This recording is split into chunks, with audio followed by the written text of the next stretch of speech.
This is Joe Pugh for IFLTV. We're here in Milos, Piccadilly. First of all, Frank, thank you very much. Great afternoon, as always. Yeah, superb. Good to see you, Joe. You okay? I'm all good. Go straight into it. What we just under 3 weeks from history, first ever undisputed fight in the heavyweight division on these shores. Correct. But you can't wait now. Can't wait. It's 4 belts on the line, and we've sold 83,000 tickets, so the atmosphere is going to be unbelievable. I know, kind of on the table, yeah, you said it's not just about power with Daniel. You can outbox him as well. Do you genuinely believe that? I do. He's got a great jab, and he boxed well. He showed that against Miller, and I know that obviously Usyk's a much better fighter than Miller, with a great respect to Big Babe, but he's matured. He's 27 years of age. He's absolutely on the money. He fancies the job, and he's up for it. Michael Riddell, he told a story there about you kind of boasting to Dana Whyte about 6 years ago, saying this is the one. Don't even know if you remembered it, you said, Frank, but you certainly did it. And yeah, he told one of the biggest promoters across the other side that he's the one, and he has been the one so far. Well, we did. We told the biggest promoter in MMA, and that's how it turned out. So it's quite, Mike coming up with that. I forgot all about it, to be quite honest, but yeah, good. How much can we read into the fact that Alexander Usyk and Alex Krasuk have split, if at all? Nothing. You've got a guy who's 38 years of age, Olympic gold medalist, unified the cruiserweight division, same with the heavyweight division, undefeated, war-torn country, family, there while the place is being bombed. It's been pretty devastating for him, as it is for all Ukrainians, and I shouldn't think anybody faces this guy. If you're in the top three of any governing body, you're going to want to be ringside on the 19th of July at Wembley Stadium, aren't you? And try and kind of lobby for your position.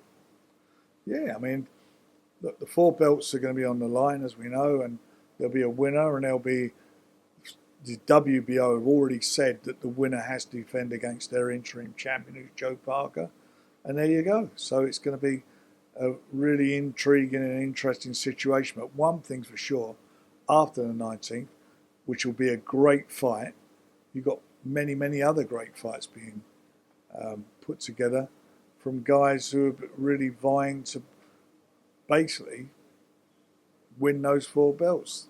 I mean, the heavyweight division's on. I keep saying it's on fire. It's alive. It's the blue ribbon division, and some fabulous fights that will be made. What do you think of Joseph Parker rumoured to fight Dave Allen as kind of in the meantime? I don't know if you can call it a keep busy fight, but that would be certainly what looked at. Well, he obviously wants to keep busy, and that was something that was being considered, but no decision has been made. Okay, I want to ask you about Moses Itauma, Dillian Whyte, 16th of August. A lot of people are writing off Dillian. Are you writing him off? Not at all. He's a competitor. He's fought at the highest level. There's a couple of guys there, like, for example, Derek Chisora, who's the mandatory in his governing body's ratings, who he's beaten. He's beaten guys. He's given a good account of himself against most of the fighters he's fought. He's a competitor, and he's going into this fight knowing it's a fight he can't afford to lose, and he's got to win. So this Riyadh season fight will be a cracker of a fight. And for Moses, he's what's he now? He's 20 years, 6 months old. This is a big step up for him.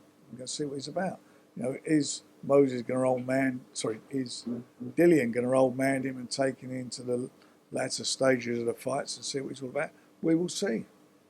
You see, Derek Chisora said on TalkSport that he was offered £2 million to fight him, and he said, politely declined that offer. He did. What is next, Derek? He wants. Look, he's the mandatory again in his with his governing body, and he wants that heavyweight title fight. So as I say, the next one in is the WBO, and we'll see where we go from there. Did you watch Deontay Wilder's performance against Herndon on Saturday night, Frank? Yeah, I did. What did you make of his performance? He did what he always can do. He's a powerful puncher. Is there still that big fight for him left in the heavyweight division? I think he needs a couple more. We'll see. We will see.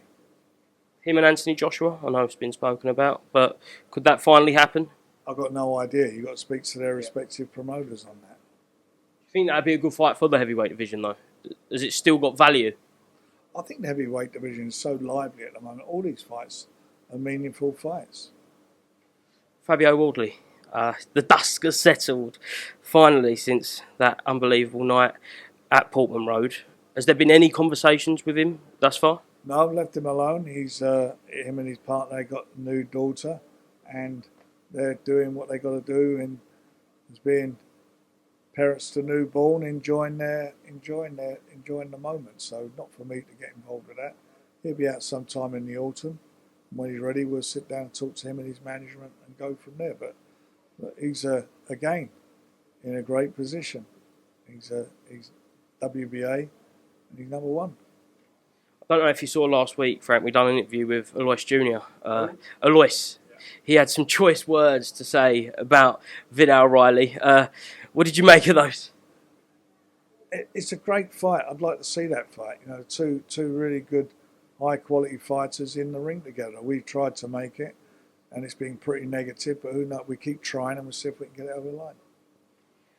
Also, the same day in the same gym, actually, we spoke to Jamie TKV, and he really went in on David Adlay. We know David Adelay's got this fight now against Filip Hrgovic. Was the fight happening, the rematch with TKV, before this opportunity got presented to him in Filip Hrgovic in Riyadh? Well, I won the purse bid. There was a bit of pissing around with it, so we moved on and done what we did. So, from your perspective, though, bigger opportunity on the 16th of August to fight Filip Hrgovic? It's a tougher fight, isn't it?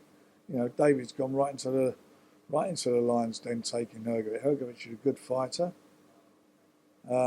He's shown what he's all about, coming over the years, and certainly coming back with a good win. And this is we're going to see what David Adelaide's all about in this fight. Not long to go until Hamza Shiraz takes on Edgar Blanga. I know we spoke about this fight in the past, but how much kind of discussions have you had with him since the move to Ireland and Andy Lee? How's he getting on there? I haven't had that much. I've spoken with his dad and people around him, and the bottom line is he knows what he's got to do. You know, he's not dipping his toe in the water and taking a fight to see how comfortable he is at the division. He's gone straight in at the deep end in with a really good quality fighter. It's a tough fight for him. You know, he's coming off a fight where he was struggling to make the weight. He had a hand injury. He was fortunate to get a draw. This time around, he's in the other guy's backyard, and you've got to show what he's all about. But I do believe in him. I think he can do the business. I know you haven't really got a horse in this race, Frank, but we did see yesterday the announcement of the rematch between Benn and Eubank. Do you think that was the right fight for both of them to take next, the rematch? I know it was signed for, but yeah, quite often we've seen fights signed for and not happen. Well, it's a very exciting fight, the first one, and the second one is signed for, so they're getting on with it. Do you still intend to try and make one of your guys against, well, either fighter, but particularly Chris Eubank Jr.? I'd love to see him, you know, for Hamza to come through. What a great fight that would be, fighting the winner of that. Still Denzel Bentley? You've said Denzel Bentley in the past. And Denzel, but Denzel's going to he's got a big fight coming up. He's number one in the WBO, and he's got a big fight coming up. Just two more quick ones. Nick Ball, he's fighting Sam Goodman on the Moses Dillian card. Turkey Al-Sheikh come out and said that at the end of the year he wants to do an Anui card against Mexicans. I know he wanted the Nick Ball fight, so is it less likely now? No, not at all. Nick does the business. I think it's a fight that everybody will buy into and they would love to see. It's a great fight. Last one, on the 19th of July, Tyson Fury. I'm sure he'll be invited. I'm sure he'll be ringside. I know you don't want to kind of even try and talk to him back in the ring, but do you think he'll get his juices flowing, seeing the undisputed heavyweight title being contested for? He's a fighting man, and you know he's in the gym training all the time. I'm sure he'll get his juices flowing, but what he's got to do is be rational and make the right decision himself. Frank, thank you very much for speaking to IFLTV, and yeah, we'll catch up on Fight Week. Thank you very much.